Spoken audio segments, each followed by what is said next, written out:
All right, so segment 4, this one is a really cool segment. It is one that can be very challenging because you're going to have the majority of your climbing on the front end.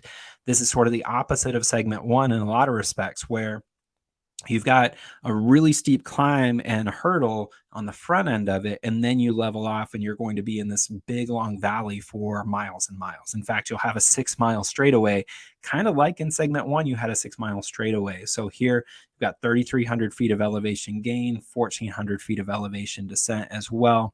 And it is it's just a really, really cool segment, but the front end is very difficult. So what happens is you leave segment 3 and you kind of dip down into this forest road, and then you get to the parking lot, and then almost right away you start up a Jeep road, which you would think Jeep road, this is going to be really nicely graded, and it pretty much is.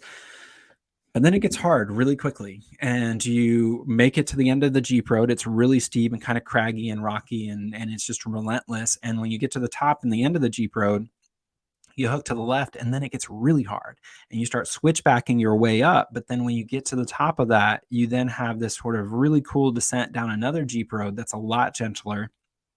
Hook to the right, you're going to hit this really long valley that's super beautiful, that sort of parallels the border of the Lost Creek Wilderness, and you'll have this kind of gentle climb that will continue for about 6 miles. And it's gentle, but it is kind of relentless. So let me make sure that I'm clear about that. It is it's just a really interesting kind of climb. The way I think about it is a little bit like driving to Denver through Kansas, where it's a steady incline that you hardly notice, but because your gas pedal, you have to hit it a little harder. You can feel it kind of wearing on you, and it's a it's a really tough one.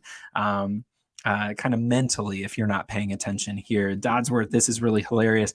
Segment 4 climb is where the Flatlanders start. Questioning your choice of hobbies. I agree with you. It's a tough segment to when you get into that climb. But if I've done it multiple times, you can do it multiple times as well.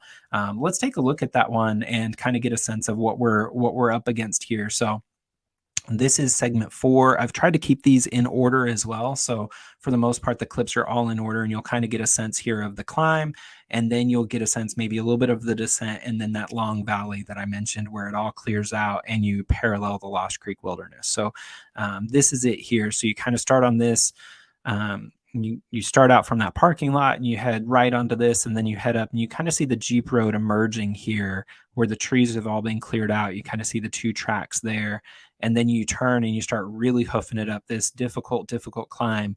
And you can see here Cheese is he's making his way. He's a really good hiker, but if he's struggling a little bit, you know that it's a tougher segment there. And then you kind of start leveling off a little bit and you reach the top of that one. And there you go. You hit that big, beautiful valley there. To the right of that is the Lost Creek Wilderness. So basically the tree line is the wilderness border. And then you have this, you can see Cheese there. He's kind of climbing a little bit. And it's beautiful. It's sort of iconic Colorado trail, and it's what I consider in many respects sort of the price of admission. And if you've got your pup with you here, you can say that it's gentle and relentless. The exposure can get to you. And Remy, of course, is Girl Plus Dog Adventures. It's the dog in Girl Plus Dog Adventures, and he hiked the trail back in 2021, did a great job with that one. And he loves every person who's ever walked the planet. So let's talk a little bit about my tips here from the first video. First is be ready for the last half, because you'll hit that climb, and similar to that segment that I mentioned earlier with the Waterton Canyon, where you can be really tired by the time you get to the climb. Same holds true here. So just be ready for it. Know that you want to start kind of checking in with your body again continually. There can be some storms here, so it's kind of nice knowing that the trees are there. You can kind of tuck yourself away if the storms happen. At the start of that valley, there's a great sitting area. There's some sort of campsites put up there with some benches. So not benches that are formal, basically logs that are down. So take a break at the start of the valley and rest up a little bit. And then again, check in on yourself, see how you're feeling. Know that it's okay to be struggling a little bit at this point. That's totally fine. As the Dodsworth points out, you might be questioning whether or not this is a good fit for you. It is 100%. If you've made it this far, you're going to be great. Do not let that really difficult climb in segment 4 discourage you, because I do consider it to be one of the top 10 difficult climbs on the entire trail. So don't let that get you down. And sort of strategically speaking, or sort of in the bigger picture, it makes sense that it would be really hard because it's so early in the hike and it's so low in elevation and hot. It can be really pummeling. Now, let's take a look here. This is my only other segment drone video, but you'll see here that valley, and this is part of what I love about that valley is it is absolutely stunning. It reminds me a lot of what you're going to see later on when you get to the Cochetopa Creek, and so just a really beautiful one. Let's take a peek here at this one. You'll see Cheese and me kind of walking in the center there. I had to cut the sound out, so some of the cuts are meant to match the beat, so forgive me that they don't. But you see the valley there. It's just the trail is really nice. It's beautiful. I mean, it's just a cool one, right? As the Mad Hippies point out there, this makes an incredible fall hike, and I absolutely would love to do it specifically because of all the aspens that are in this segment through that climbing segment as well, or where you do the climb. But I mean, it's just stunning. You will see also if you do this segment early, so say you camp for the night at the start of the valley, and you'll know when you're at the start of the valley.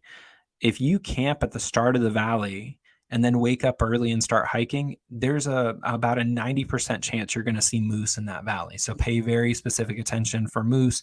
They're really cool to see, and there are only a handful of spots on the trail where I can pretty well not promise, that's probably too bold, but your chances of seeing moose are pretty high in that valley. I've seen them there multiple times, but I do hike early in the morning, and so that's worth knowing as well. Let's talk about here. This is probably my most specific and one of my favorite tips that I wish I would have included the first time through. Now, at mile 4.7, you're going to come to this sort of hook in the trail. And so the trail is going to kind of cut to the right really hard and kind of climb up 100 feet really steeply. And there's a creek in the elbow. And it's the Craig Creek, 4.7 miles in. And just before the Craig Creek, there are some camping spots you'll see on the right side down this sort of steep embankment.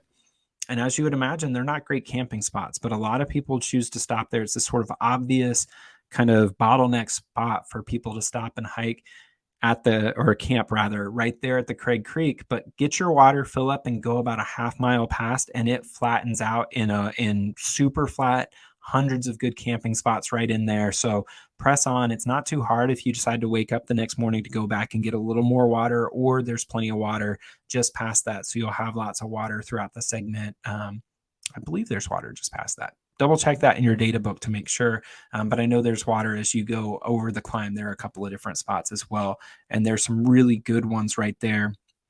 And get ready, because as Dan Hutt points out here, you really start to feel your trail legs kick in shortly thereafter. And so if you're starting to feel discouraged and tired and exhausted, hang in there, because everybody starts getting their trail legs in the next segment or two. And it gets really fun from there. Once you start, figuring out, you can do this. There's going to be a moment that will click for all of you where you will say, I doubted myself before, but I can do this. If I can do that climb, I can do any climb in front of me. And that's 100% true.